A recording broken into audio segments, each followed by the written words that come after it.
Good morning, everyone. Welcome to our Thursday morning Mind the Moment gathering, brought to you by Harvard Pilgrim Healthcare and Tufts Health Plan. As you all know, if you've joined us before, this is a place where we invite experienced mindfulness instructors to speak with us about what mindfulness means to them and to discuss as a community how we can incorporate these practices into our daily lives. I'm Suzanne Rowe Palacino, and I'm delighted to be here on Thursday morning, as always, with Tara Healey, founder and director of Harvard Pilgrim Healthcare's mindfulness program. Good morning, Tara. Morning, Suzanne. Good morning, everyone. Yep. So nice to have you here this morning. We're heading towards the weekend, which I'm sure is a good feeling for everyone.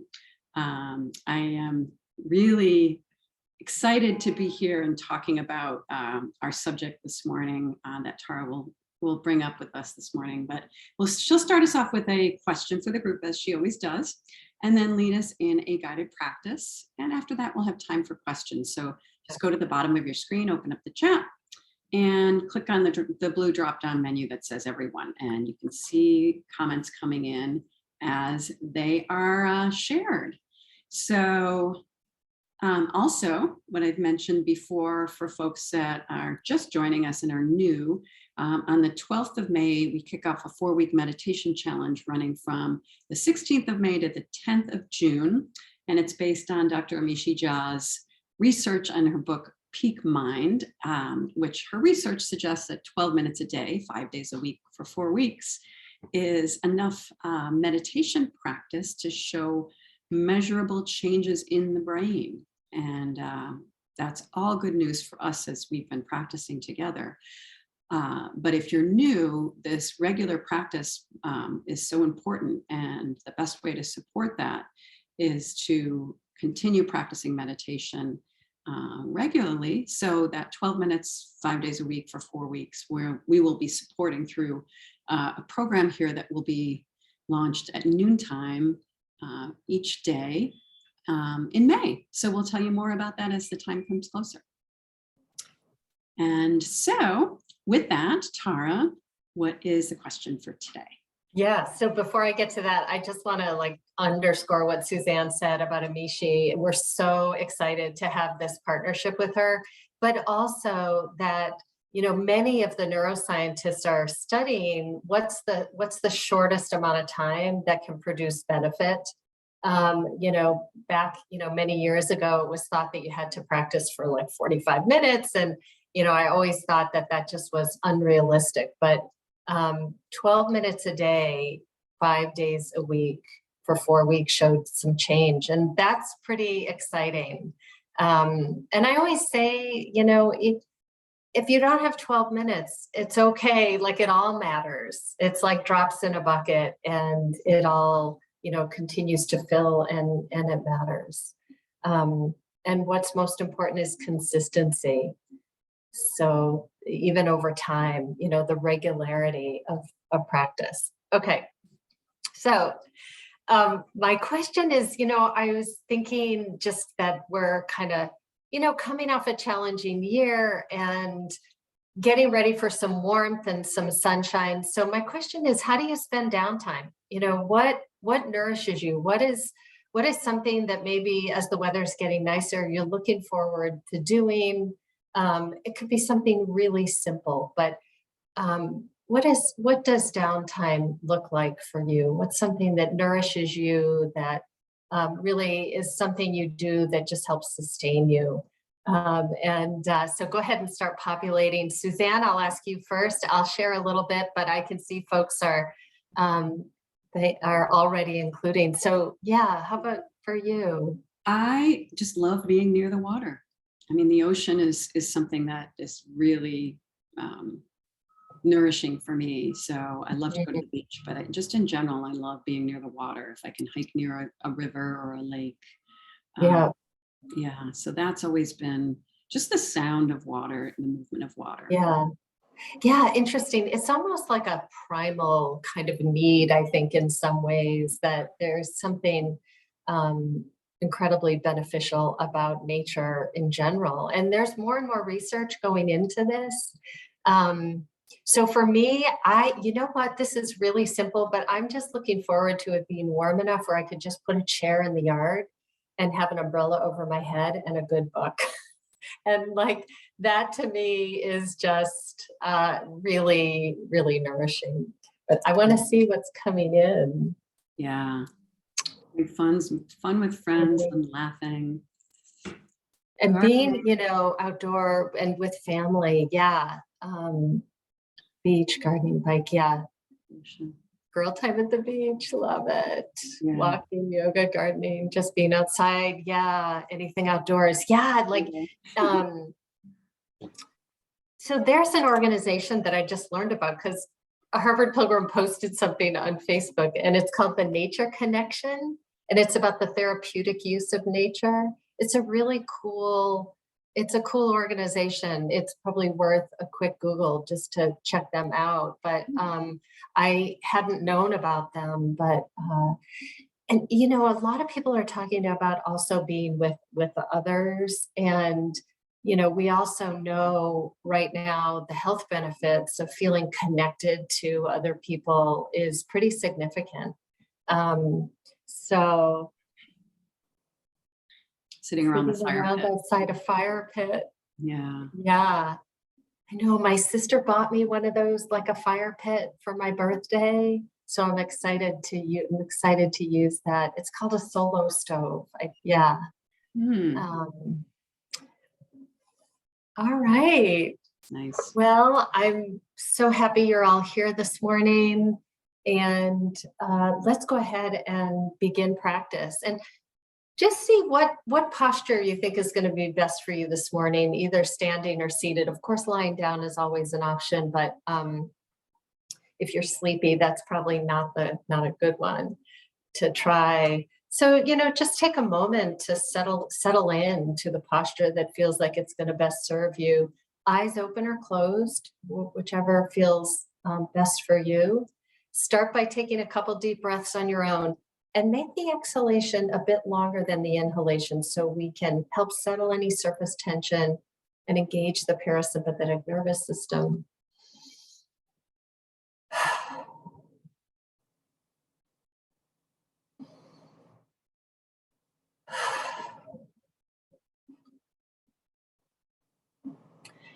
See if you can surrender your weight into the support of the surface. So just allowing the body to release in to the support. Ultimately, it's the support of the earth.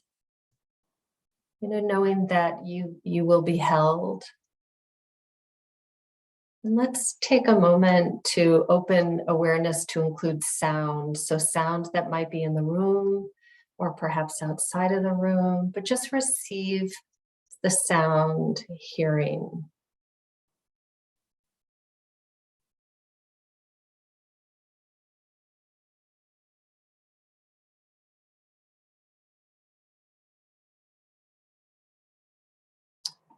And allowing sound to remain as it will, or as it will come and go, not a problem. Begin to bring your awareness back inward from a wide angle lens to a bit more of a narrow focus on the whole body. And I'll just have us start at the very top of the head and notice, as we go through different regions of the body, what sensations you're aware of or lack of sensations, the ability to soften as needed, but just to the degree that you can. Coming down over the top of the head, the sides of the head, including the ears, the back of the head, and coming around to the face, to the forehead and the eyes, to the jaw and to the mouth. Just this sort of sense of warmth and ease, softening down over the neck and shoulders. Sweeping awareness down over the upper arms, elbows, forearms, and hands. Resting easy. Aware of the torso. So the front of the body, the back of the body, Noticing points of contact with this region of the body and the surface.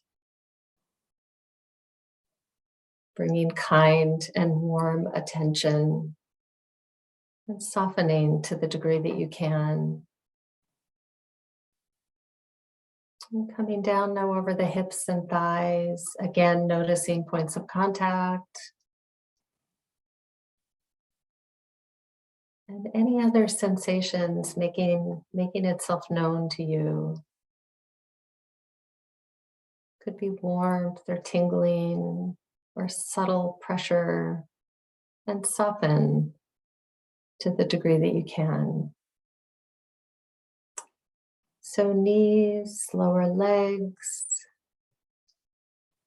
and feet. So the top of the feet, the soles of the feet, the toes, perhaps aware of sensation, points of contact, or something else. And releasing. And coming back now to the body breathing. So as you inhale and as you exhale naturally without any kind of force, but just at the body's own natural rhythm, and however you're breathing is fine. Just begin to notice where the inhalation and exhalation is most pronounced. Might be the abdomen, could be the chest, could be the nostrils, or something else. So we have a bit of a more narrow focus of attention, breathing in, breathing out, and aware of the actual sensation. If for any reason breath is challenging for you this morning, you could use sound, or you could take the palms of your hands and rest them on your thighs or on a table in front, and let that point of contact, the actual sensation and what that feels like, be what is the anchor for your awareness.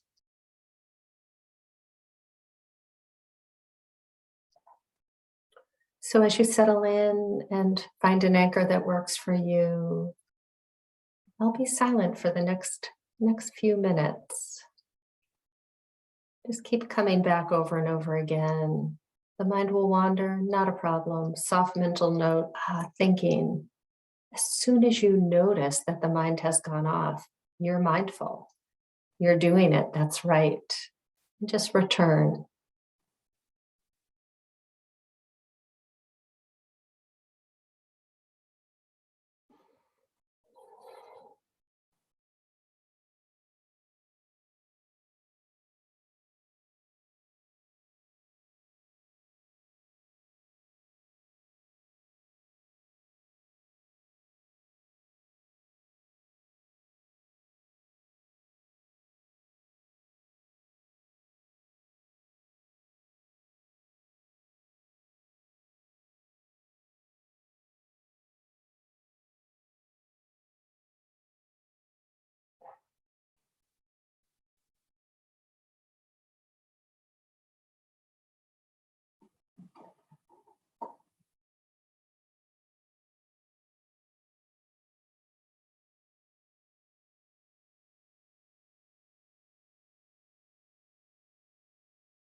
Noticing where the mind is. Not a problem if you've been lost in thought. This is the way it is. So be gentle and kind, compassionate with yourself. No reason not to. And just release that narrative. Let it float on by. There's always a subtle contraction with the body when thought enters. So just notice the body, soften, and return to your anchor, whatever you're using.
And noticing where the mind is,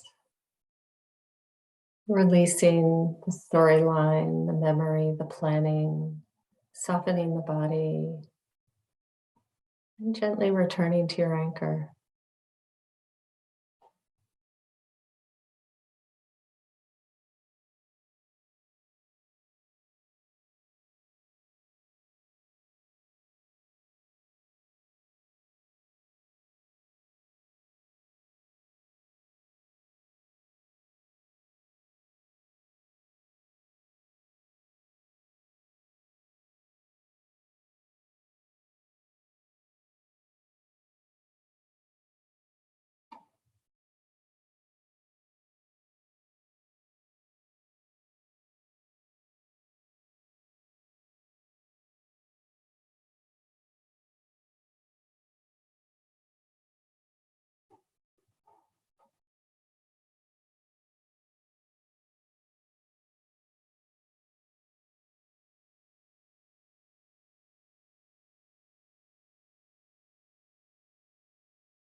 And as we bring this meditation to a close, may we be peaceful and at ease.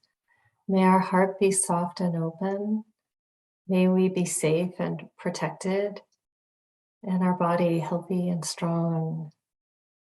And the same for all of those known and unknown to us. May they be peaceful and at ease. May their heart be soft and open. May they be safe and protected, and their bodies healthy and strong. May the merit of our practice be for the benefit of all beings everywhere. And as you feel ready, if you closed your eyes, you can gradually open. And if they were open, reconnecting. With really always, I just start with the room, take a minute to kind of look around and just to reorient, maybe do a bit of a stretch.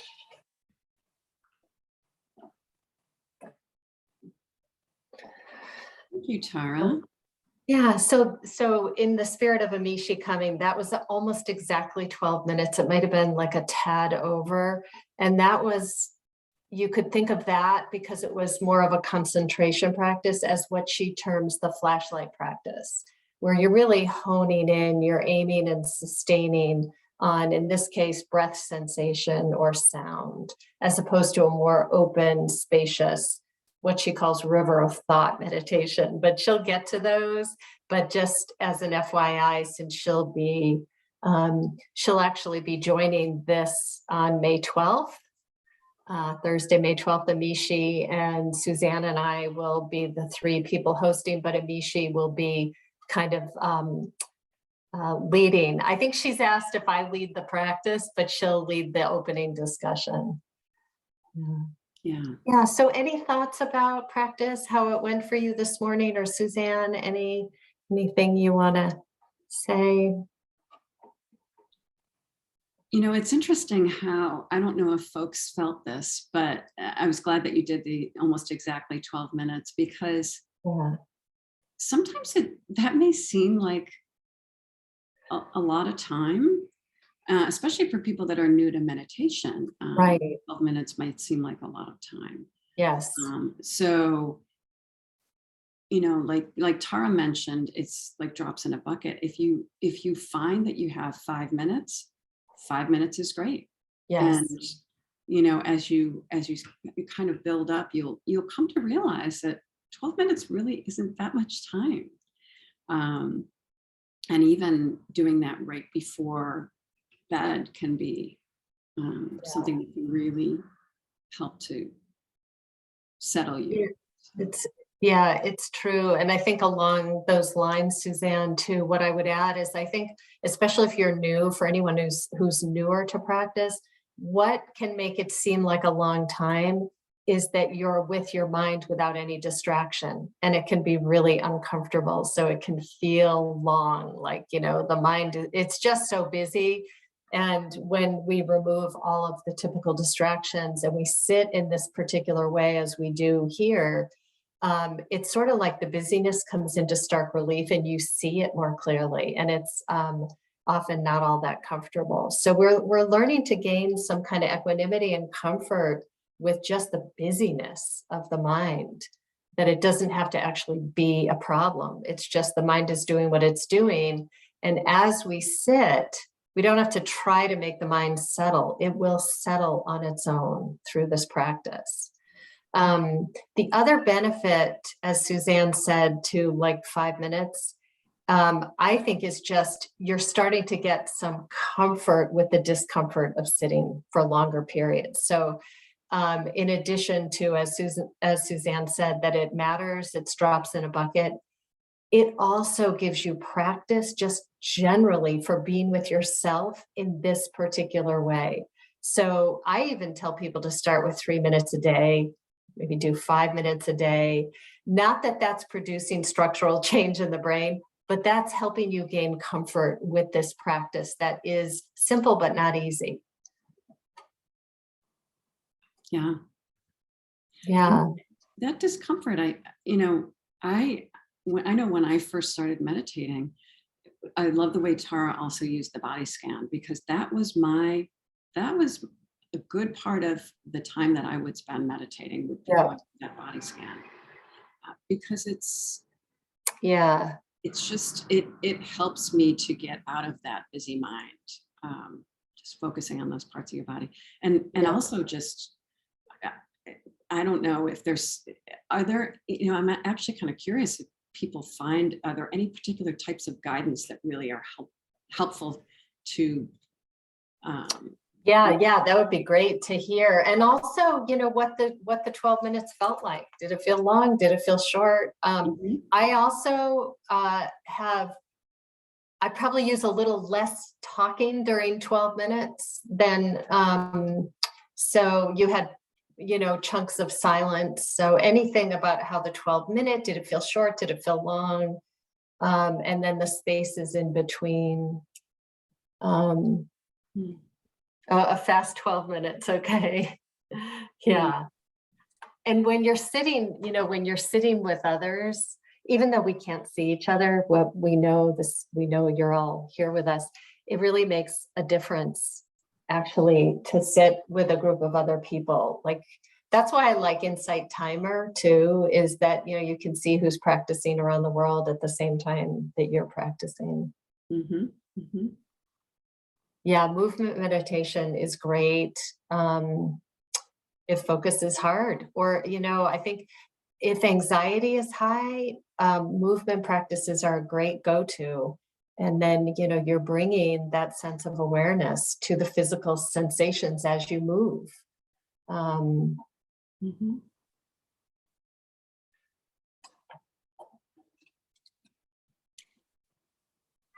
I also find it helpful to stand if I feel like I'm in my head too much. Yeah. Because I feel like that consistent, need to balance, or even walking meditation, if you just walk around your space. Yes. It's really, you do tend to focus where your feet go, how your body moves, and yeah, definitely. The guided meditations. Guided meditations are so helpful. Last week, 12 minutes was long and hard for me. we felt faster. Great. And I think, just to Alicia, to your point, like I feel like every practice can be a little bit different than the time before. And the best thing is to have no expectations of what it might be like. And then you just work with whatever shows up.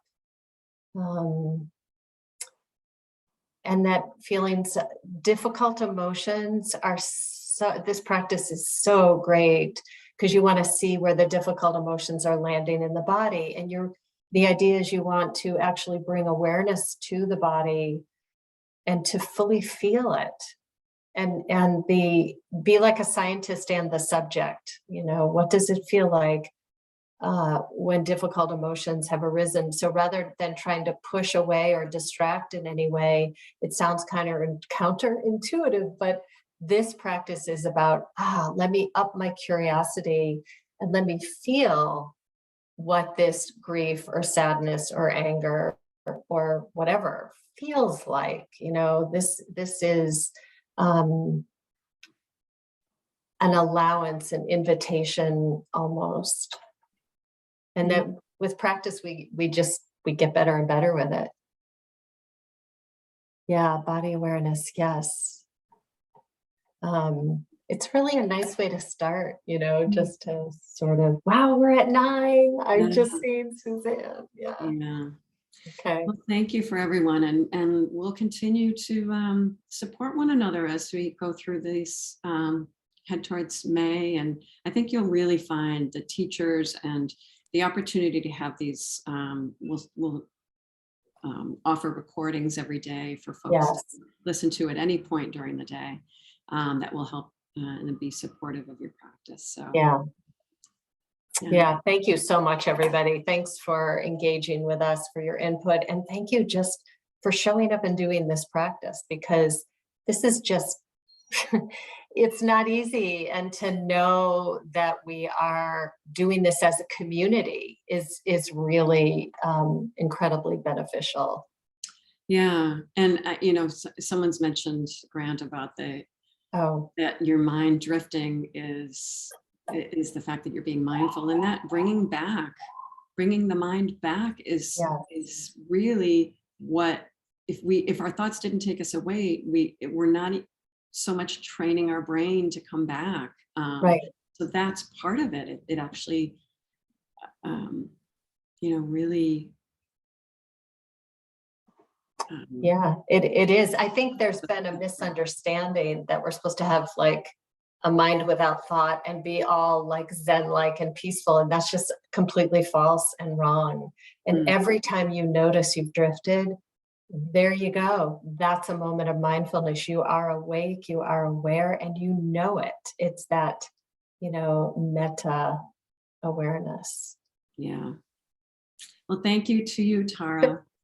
Thank you, everybody. So good to be with all of you, and really helps my practice. So it's a nice way to start the day. It absolutely is. Yeah. And we wish you a nice weekend as we come towards the weekend, and hope to see you next week. We'll have Jackie Johnson here on Tuesday. Oh, good. Yeah. Good. All right. See you soon, everyone. Okay. Thanks for joining.